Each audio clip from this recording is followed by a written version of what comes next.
Welcome to the Thursday Picks Show and Bold Predictions. Here it is early Thursday morning because we live busy lives. We got things to do, Glenn, but more importantly, we get this done for our four watchers. And just appreciate you getting up early to be able to talk a little football with me. Southern Miss Coffee. on the coffee with the Southern Miss mug. Yeah. Can't go wrong. Are you going to do the spell out before the No, it's too Okay. early for that. Hey, no, I didn't know. I just wanted to ask. Southern Miss on the road at Louisiana. Obviously, everybody's watching this knows that. This weekend at 4 p.m., the line hasn't really moved that much.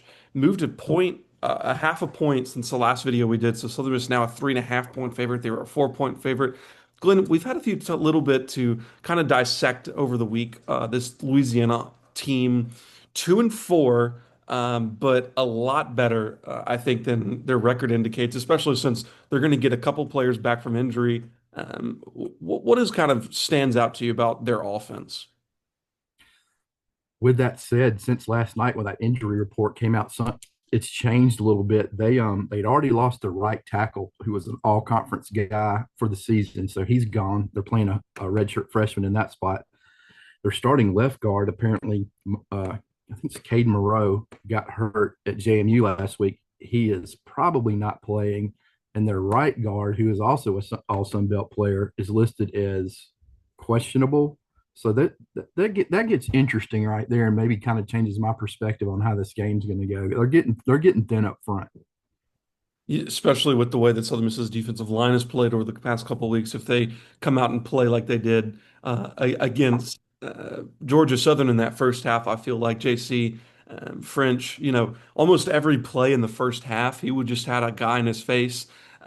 You're talking about probably a really young offensive line for Louisiana. If they can't run the ball, they're going to be pretty one-dimensional, Glenn, and I saw that as well on the Southern Miss side on the availability report. You have to assume that Blake Bustard more than likely won't play. He's listed as Correct. questionable. So I'm assuming they're going to continue with the moving Nunnery out and putting Slayton in.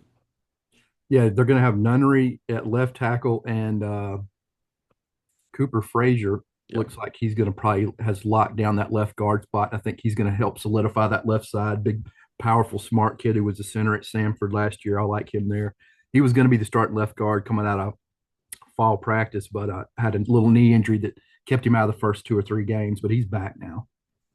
Yes, and I thought it worked well against Georgia Southern. I didn't think there was anything wrong with it. So Southern Miss, it's been interesting to me that I think for the most part, Southern Miss has stayed relatively healthy throughout the season. I mean, They really have. I was looking at the other teams and like there's like 20, 25 names on these Did you look at availability Texas reports. State? They had like 15 guys without. That means they're done for the season. So Yeah. that's crazy. I mean, as Coach Huff said, hats off to their strength and conditioning guy, Ben Ashford. He's done a heck of a job, and the new nutrition program they sunk a lot of money into is paying dividends. We've stayed healthy for the most part. Cross your fingers. It's been a blessing in that regard. And I think if you could stay healthy through this game, no like big injuries, you get that bye week to even heal up even more, next week. I think it comes at a perfect time. Or I think it's the next week. I'm sorry, it's Yeah, after before ULM. Arkansas State. But Yeah, that's a it's tough road coming up game. is the point. And so any kind of like dinged up guys uh, will be able to um, heal up a little bit. All right, when I looked at the total defense or scoring offenses for Southern Miss and Louisiana, did you know that Southern Miss was number four in the Sun Belt in scoring offense? I didn't realize that. I figured they were putting like they've consistently been in that like 28 to 38 range points wise. And they've Um, done this with just a modest run game. So right. No, that was going to be my point that like I don't think that they've even unlocked what the offense can do yet as far as totally. They didn't run the ball well the first couple of weeks and then after that they started kind of pressing the ball down the field more and that started to open up the run game and now Jeffrey Pittman is running really well.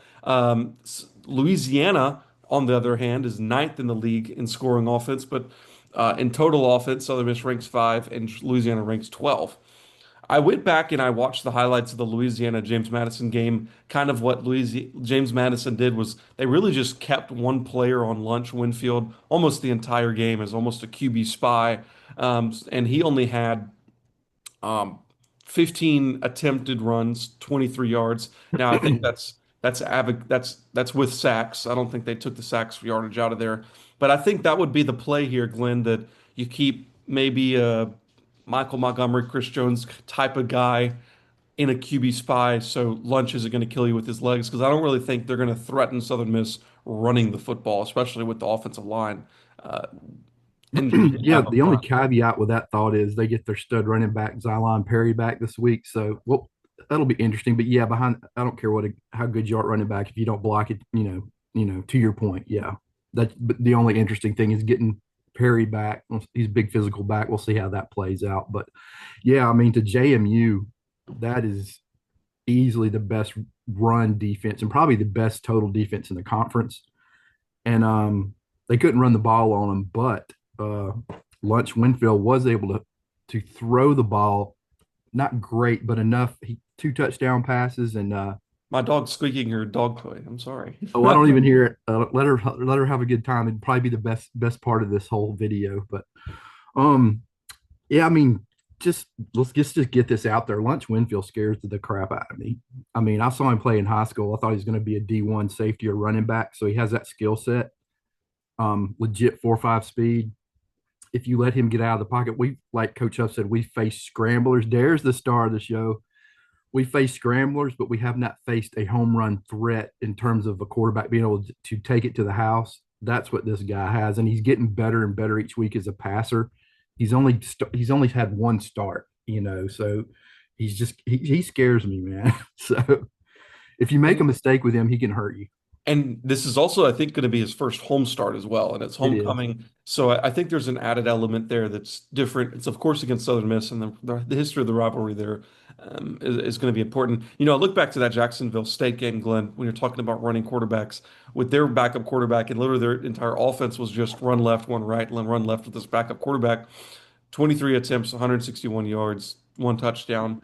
I don't necessarily think that Lunch is going to be able to do that against Southern Miss, but I still think that it's kind of like comparing two apples and oranges because that guy wasn't as dynamic as the Lunch Winfield as far as with his legs. It was kind of just defensive flaws that allowed him to be able to get that yardage. I feel like Lunch, if things are covered downfield, he's going to go. And Oh I yeah. don't know if Southern Miss have seen somebody like that yet this season. I can't name anybody.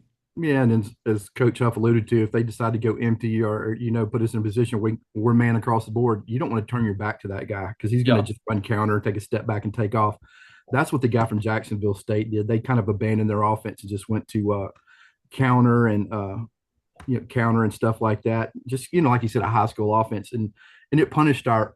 We have an upfield front. Our front seven's upfield, so that punished us and kind of leveraged our aggressiveness against us. That's what concerns me this week. They're going to have to. Coach Seymour is going to have to come up with a game plan that is different from really anything that we've had to defend so far this season. You can't be too aggressive with this guy. You almost got to be assignment sound. You want to keep him in the pocket. You don't want to get too upfield on that guy because he will gouge you. And I'm curious to see if these guys who've played crazy aggressive all season can throttle it down and play discipline. That's the question. Can they do that? Because they hadn't really had to do that this year. It's something different. That's kind of what scares me about this weekend. for sure. One final thing, and then we'll get to our bold picks and game scores. Southern Miss, number one in the Sun Belt in turnover margin. Louisiana, number three in the Sun Belt in turnover margin.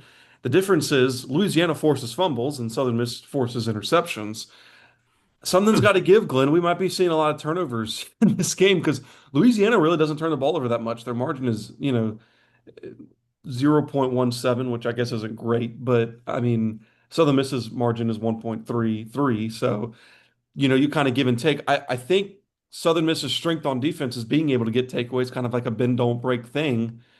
Louisiana might not be giving those away in this game. So you're right. Where Southern Miss is going to have to get off the field on third down. They're going to have to, get some pressure on Winfield. They're going to have to bottle up these receivers that are still really good for Louisiana. I mean, this was the team that was picked to win the West. They're not just going to, blow over and, they still have all their goals left in the season. They're 1-1 in conference. So I don't think they look at their record at 2-4 and think, that they're a 2-4 team.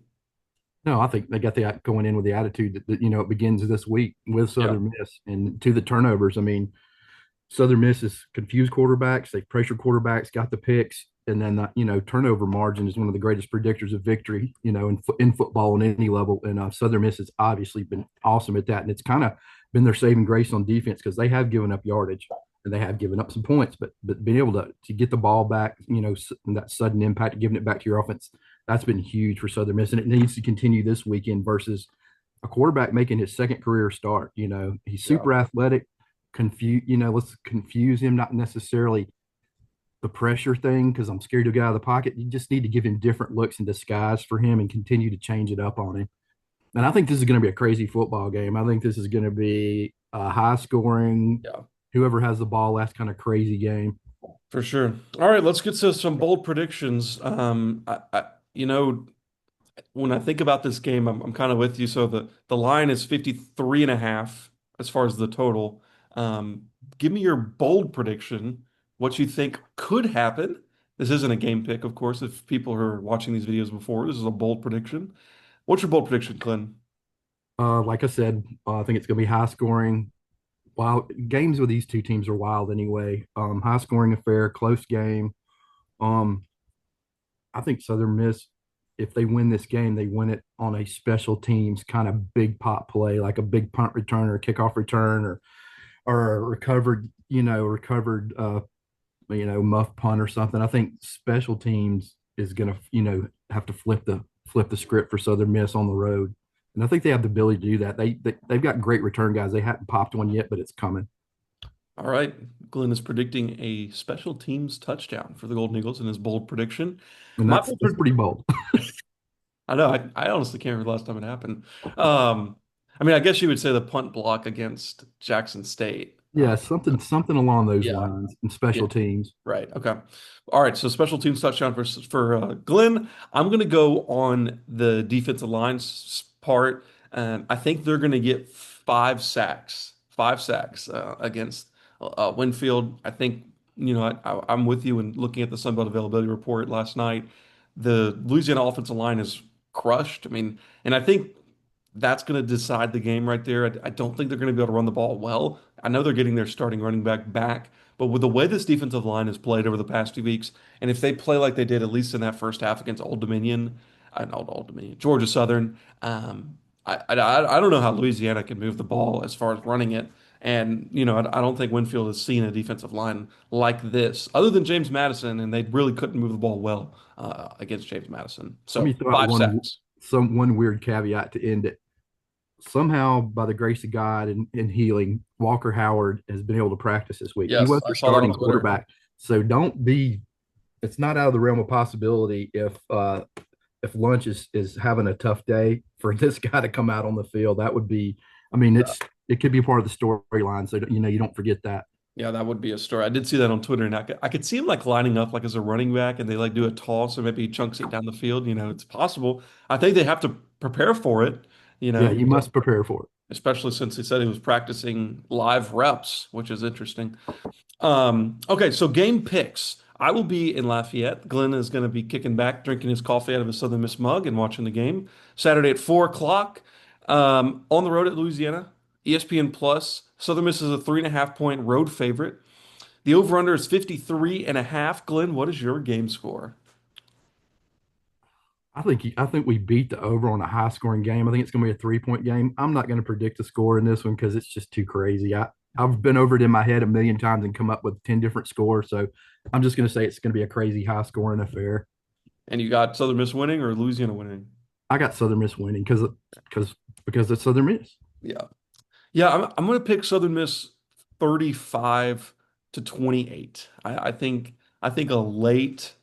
some kind of late defensive play seals it for Southern Miss. I do think it's going to be a close game. I don't think Southern Miss will just run in there and, you know, 28 to 7 at halftime like they did against Georgia Southern. I think Louisiana is going to fight and it's going to be a close game. But I think it's going to be good to see this team in a close game because we really haven't seen it yet. Because like Georgia Southern, yeah, it was close, but Georgia Southern kind of rallied at the end. Like Southern Miss hasn't had to have like a game-winning drive yet. Like all their games have been kind of lopsided. So I'm interested to see Braylon in like a must-have touchdown drive or a must-have field goal drive. I want to see that this week, especially on the road. So I think it's going to be 35-28 Southern Miss. And Glenn is picking a 3-point Southern Miss victory. So that would be Southern Miss not covering the spread since we're both picking a 3-point victory. The margin is 3.5. So we're taking UL with the points, but Southern Miss with the outright win. We are both over the 53.5. I think that's an easy over to get, Glenn. 53.5. So, but don't ever watch us for betting. I mean, if you're watching us for betting advice, I don't know what to say, man. You Yeah, got some you're that's problems. a bet in itself and a bad bet. Thanks for watching. I will see you in Louisiana. I'll have a post-game reactions on the field. We'll miss Glenn, but Glenn, enjoy your weekend, man. And we'll see y'all Safe Tuesday travels. at the Duff for recapping the game and seeing what Charles Huff had to say after the game. That's Glyn Dyer. I'm Drew Mixon. Thanks for watching.